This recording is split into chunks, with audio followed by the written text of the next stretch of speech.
Pemirsa, arus penumpang di Bandara Internasional Sultan Mahmud Badarudin II Palembang mengalami peningkatan di H-1 Natal. Sejumlah calon penumpang pesawat terbang memadati area keberangkatan.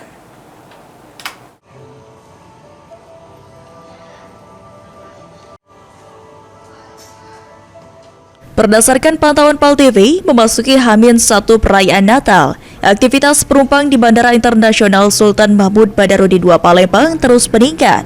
Peningkatan ini terlihat di area keberangkatan maupun kedatangan.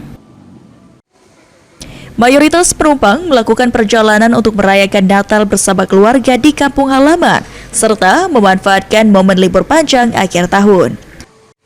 Salah satu penumpang, Cindy, mengaku akan berlibur bersama keluarga ke Jakarta untuk merayakan momen tahun baru. Selain itu juga dirinya sengaja memilih keberangkatan ke Jakarta di H-1 karena lebih sepi.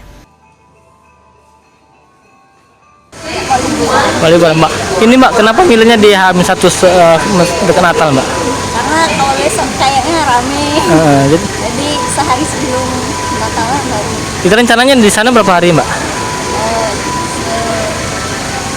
Nyampe itu tahun baru. Tahun baru, artinya memang untuk liburan tahun baru di sana, Mbak ya?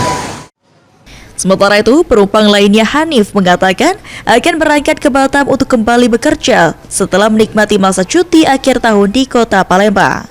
Menurut Hanif, tidak ada kenaikan harga tiket pada momen Natal dan Tahun Baru ini. Harga tiket menuju Batam normal seperti pada hari biasa.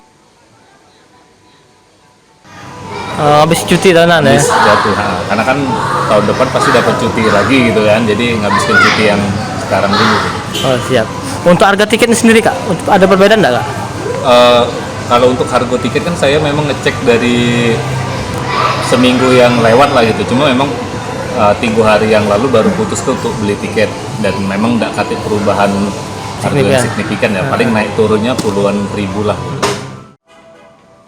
Ilham Wahyudi, PAL TV.